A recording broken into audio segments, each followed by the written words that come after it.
Teenagers are very different from children, aren't they? And today, Vicki and I are going to talk about the 5 best ways to motivate a teenager.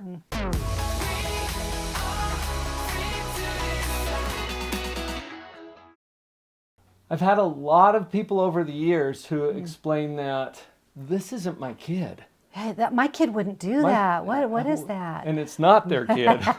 It's their teenager. Yeah, they're a whole different animal, aren't they? Totally different. Yeah.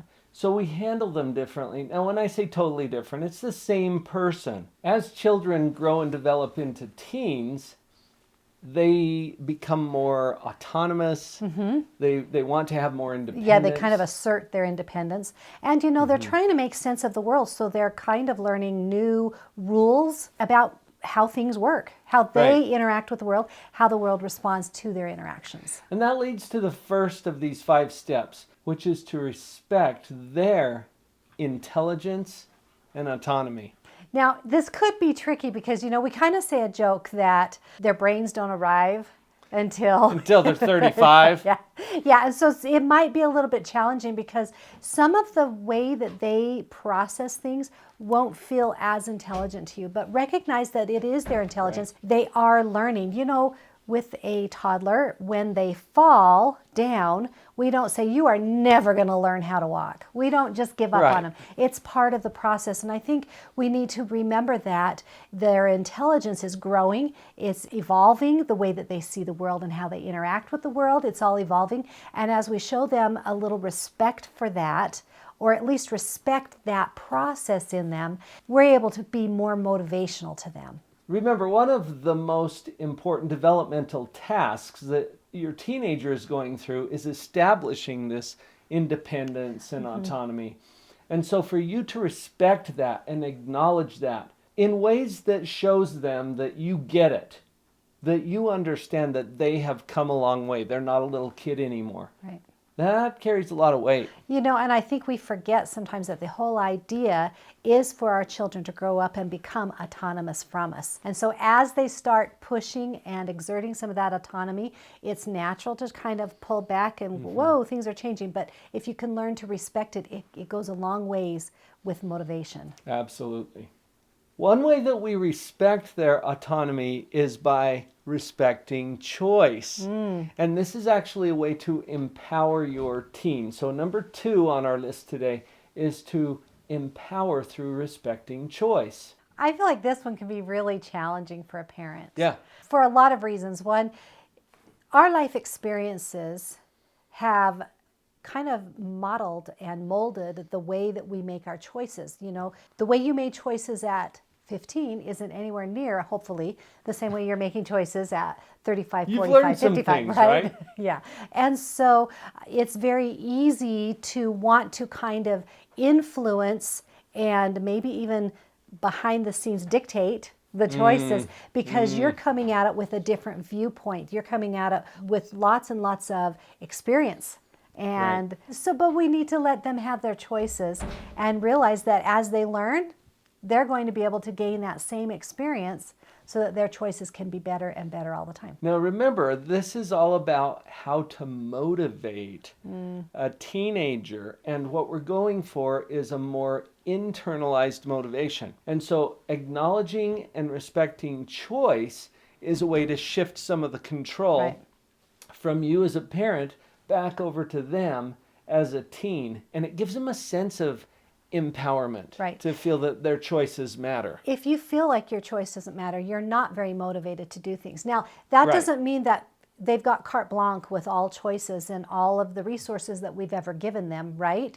But sometimes you still need to offer choice and then respect the choice they make. And we've got other videos about this too, because as a parent, it matters to you how they behave.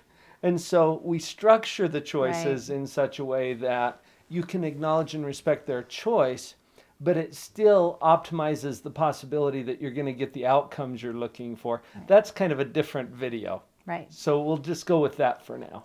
This next point can be very, very challenging for parents. You want to tie the privileges that you offer your children to their effort, to their work. as Right. opposed to the outcome. So you get to detach yourself from the outcome and tie the privileges to their efforts and work. You know, Vicki, this ties right into our second point about acknowledging and respecting their choice. Yeah. So when you give them a choice and there are consequences, either natural or completely fabricated by the parents, that are tied to that choice, you empower them actually by following through with the consequence. And you detach yourself. Right. This is the hardest thing that we're going to ask you to do. Detach from the outcome. As a parent, you have to emotionally detach from that, because to the extent that you stay committed or attached to whatever their choice is, then they don't have to. Right. I think another point that we really want to bring up is that the real privilege is tied to their efforts. If we can help our children, and this might be true for you as well, but if we can learn to enjoy work, enjoy effort, you are going to be miles ahead in world. I don't know anyone in any situation who has had a great measure of success that hasn't had to work in one way or another. And we're not talking physical labor all the time, but there is effort required if you want to achieve things. And so Right. if your teenager is learning that effort brings about privilege Good or outcomes for me. outcomes or even learning experiences that might not even be the outcome you want. Right. Learning to love effort. If you can learn to love work, you will be successful. Having worked with hundreds of teenagers, and we raised, what, 4? Uh-huh. I've found that one of the biggest barriers to a teenager being motivated is a belief that, you know, it doesn't matter. It doesn't matter what I do. That doesn't matter. And if it's tied to my parents' mood and I don't control that, then, you know, it doesn't Why matter what bother? I do. So really what we're trying to do on the motivation front is tie their efforts To to the privileges that they get to enjoy, so that it's clear that it matters what they do. Also, with those hundreds of teenagers I've worked with, one of their primary complaints is that my parents don't keep their word. Yeah. Yeah.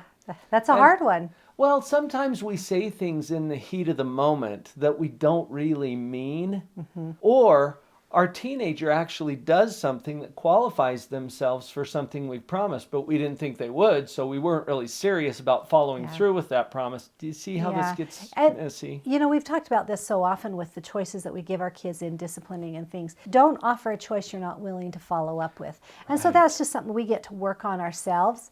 And remember that if you get to a situation where you're starting to kind of pull back on something you said you would do, take a minute, breathe through it.